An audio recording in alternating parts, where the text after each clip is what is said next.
Guys, welcome sa akin channel. So for today's video, pakikita ko lang sa inyo yung another project na ginagawa ko sa electrical. So 4 na pinto. Ayan. Yung taas may wiring na, tsaka yung lighting and outlet.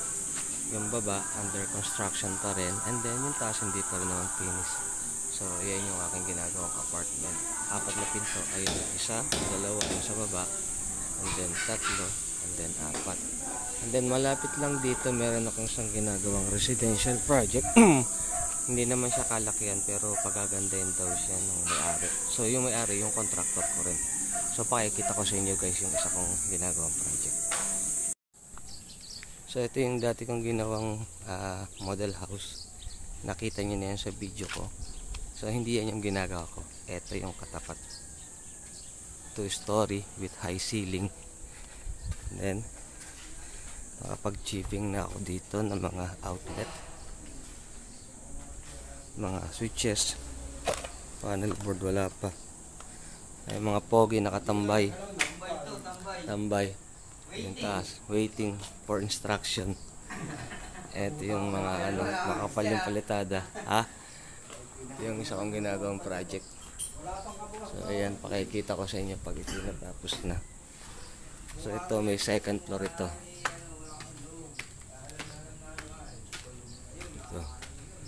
So ayan. Ayan, nakapag-chipping na ako ng mga switches and convenience outlets. So ayan, mga nakapalitada na. And then sa baba ko na lang padadaanin yung linya niya, kasi dito sa ginagawa namin minsan walang electrical plan. So kung magle-layout ako tapos sala sa partition, so sa huli na lang before mag tiles. So ayan yung mga elbows ko, nakaabang na yan for connection ng mga power outlet sa baba, so convenience outlet. So ayan yung model house na ginawa kong isa. So ito wall lamp, may mga outlet siya sa taas for ceiling fan. So yun, nakaabang na rin yung elbow ko para for connecting pag nag-wiring ako ng mga lighting sa kisame or sa ceiling. So ayan, naka high ceiling siya, open siya dito, kita mo hanggang sa baba. Dito sa project ko na may high ceiling, hindi dun sa apartment. So ito yung may high ceiling, mga kalinya. So ini-install ko na yung panel board ko. 8 branches lang ito, inilugan ko baba at taas para makikita yung mga grid, para maganda. So ang ginagamit lang dito sa aking nasa mga contractor, so sanay sila sa PE5 lang. Okay din naman, maganda rin naman, hindi siya mabilis mayupi unlike ng ibang raceway na ginagamit. Okay din naman siya, tipid, and then namimit din naman yung quality. So ayan, dito na tayo sa installation of panel. Na-install ko na yung nasilsil ko na yung mga outlet ko. Ayan, mga outlets, mga switches. Ayan, may high ceiling, may mga ilaw sa labas. So ito pa ngayon yung progress. So wala pang flooring, pero dito sa kabila nalagyan ko na ng abang para dito sa mga outlet, kasi itong kwarto bubuhusan. Ang entrada ko dito manggaling, and then papunta ako dito, dadaan ako ng garahe, and then doon ako magkakaroon sa left side ng poste ng isolation switch, and then papunta sa labas yung aking service entrance. Ang meter nito nasa labas na, doon sa kabilang poste. So lahat ng outlet ko, convenience outlet, meron na naka-elbow, nakaabang. Susuot ko na lang yung aking P5, duduktong-duktungin ko yung aking mga convenience outlet. So yung dalawang yan nakaabang na, kasi makapal yung palitada. Ito pupunta yan dito, and then yung isa pupunta dun sa may outlet ito. So narito yung elbow niyan, katulad nito. So yan, nakaduktong na yung isa. Ito yung isa, may papel elbow yan. Ayan yung orange, kung makikita nyo. So ganyan lang ang pag-abang ng electrical. Then yung aking size slab, wala pa akong wiring. Kaya ko pa magkisame, kasi baka may mga gustong ihabol tungkol dito sa mga ilaw. Baka may pin light or may mga cob lights. So ganyan. Ito yung CR nila. Yan mga kalinya, nalagay ko muna yung home run ng ating feeder line. Hindi ko muna ilalagay yung home run ng mga sub-circuit, kasi malambot pa. Saka nagkaroon ako ng adjustment. So ito yung bakal eh. Dito sana talaga yung plano ko ng panel. Kaya nakain yung mga sinilsil ko kanina para sa home run ng sub-circuit. So habang malambot pa, sinunog ko to para hindi maitulak palabas yung panel. So nung sinunog ko, lumambot siya. Ayan, umupo siya ng maayos. Then patitigasin ko muna yung home run ng feeder line natin para susunod pag-abang ko dito sa flooring, pagko-flooring matigas na siya. So ito yung ating sa sub-circuit, sisilsilin pa. So yung sa taas hindi ko pa mailagay kasi malambot pa, itutulak na yung panel palabas. Buhay electrician guys, sisilsil pataas dito sa switch sa high ceiling. So ito, ano nyo, malapit na ako sa trusses. Ayan, sisilsil ko, nasa biga ako. Yun yung baba. So ito yung sinisilsil ko mga guys. Ayan, kung nakikita nyo, papataas punta sa high ceiling, sa switch galing sa baba kasi high ceiling nga, open yung sala sa taas lang, kisame. So ayan mga guys, na-flooringan natin yung aking isang project sa baba. And then ayan, ako na yung isolation switch ko, nasilsil ko na pala. So ayan, may flooring na lahat. So sa ibang araw mabatakan ko na lang ito ng mga wire. So yan yung progress pag flooring na lahat dito sa ground floor. Fix na rin yung mga raceway niya sa flooring. Ito mga kalinya niya, binabatakan ko na ng linya for convenience outlet AWG number 12. So without grounding kasi line to neutral kami. Ayan, meron na. So papaikot ako, punta dito, then punta doon, then nagpunta na ako dito.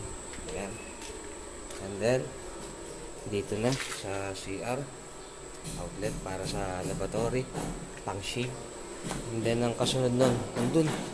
So ito na yung aking guide wire. Ito, guide wire lumabas dito. Ayan, ayan yung guide wire ko. Then punta yun doon, then punta dito. Pagkatapos niyang pumunta dyan, punta dito sa outlet na to, then dyan, then doon sa dulo, and then punta sa labas. So sana walang barado, kaya ako ginagawa ng maaga. So para malaman ko kung may problema, in case na may problema, ihahabol ko sa pagta-tiles. Maglalatag ako dito sa rough flooring, and then para masolusyonan yung may problema. So sana naman wala mga kanya. So mga guys, dito naman ako sa apartment. So nagpa-wiring ako dito ngayon. Wala na itong part ng kisame ng CR may itong part ng CR may kisame pa ito.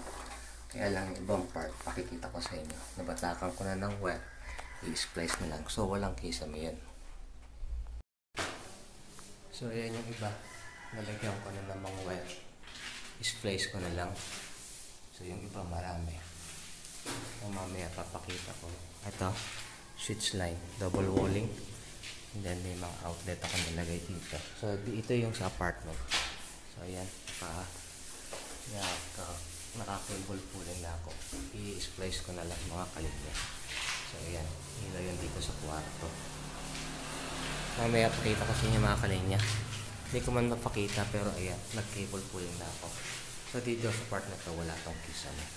Ito, meron din na dito. Lagyan ko na ng switch na mahaba lang ng konting wire. So ayan mga kalinya.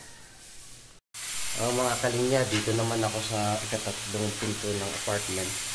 So nilayout ko na yung aking panel board, then yung aking mga home run, and then yung sa feeder line. So number 8 lang naman yung supply nito kasi ilang ilaw lang naman. So ito yung sa aircon, ito yung sa outlet, and then itong pressway na yan sa outlet yan. I-distribute ito sa lighting kasi nagkaroon ng pagbabago sa nagkaroon ng modification dito sa apartment, kaya sa flooring naman gagaling diretso sa switch. Ito And then, punta siya dito. And then, papunta niya dito. Ayun. Pumunta sa taas. Lalagyan ko ng blank plate cover yan para maganda. And then, ito yung isa sa labas. Itong pinakagilid na to.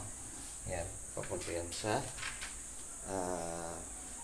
pull box para sa mga submeter natin, mga kalinya. At dito yung posisyon ng ating mga submeter sa lugar na sa taas. So dito siya lalabas sa ilalim hanggang bakit sa taas. So ito na tayo mga kalinya. Nagbabatak or nagkikibol pulling na ako. Ito yung sa aircon. And then nailatag ko na siya. Yung para sa flooring before na mag-tiles para matago na yung mga linya natin for convenience outlet. So ito, meron na siya yung mga convenience outlet nito. So ayan, meron na. I-splice na lang natin. Ayun. Ito meron na rin. So ayan. So naka-elbow and then PE5 lang. Makapal naman siya. Ito yung nakaugaliang gamitin ng aking contractor. Kaya yan na rin yung ginagamit ko. Okay naman siya. So ayan. Lalagyan din ng linya yung outlet na yan, mga kalinya. So ito meron na rin ito kasi sa double wall ito ng galing sa loob. Kaya meron na yan.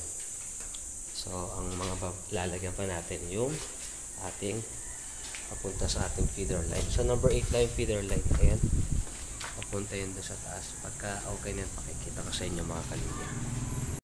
So ayan mga kalinya. Sinisilsil ko na yung kadaanan ng aking restway for feeder line ng apartment number 1 and number 2. So yung sa 3 and 4 sa taas.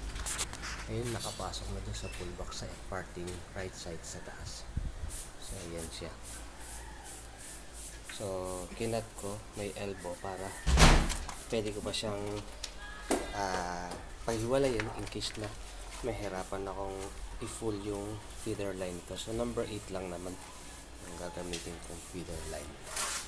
So ayan, sinisilsil ko na mga kalinya. So dito yan sa apartment na project ko. So ayan, dito yan. Wala pa yung hagdan, yung kabila meron na. So tiles yung walling dito sa ground floor. Dito ay PVC molding ba? Or ang tawag dito? PVC cladding, parang ganun ba mga kalinya.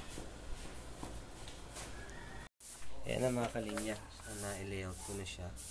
Natapalan ko na ready for plastering. So ayan, naka-elbow hanggang dun. Puntas pataas sa ating full box. So yan ay home run ng ating feeder line ng apartment number 1 at number 2 dito. So wala pa yung hagdan. So ito, naka-ready na yung ating halong. Tatapalan ko na yan mga kalinya.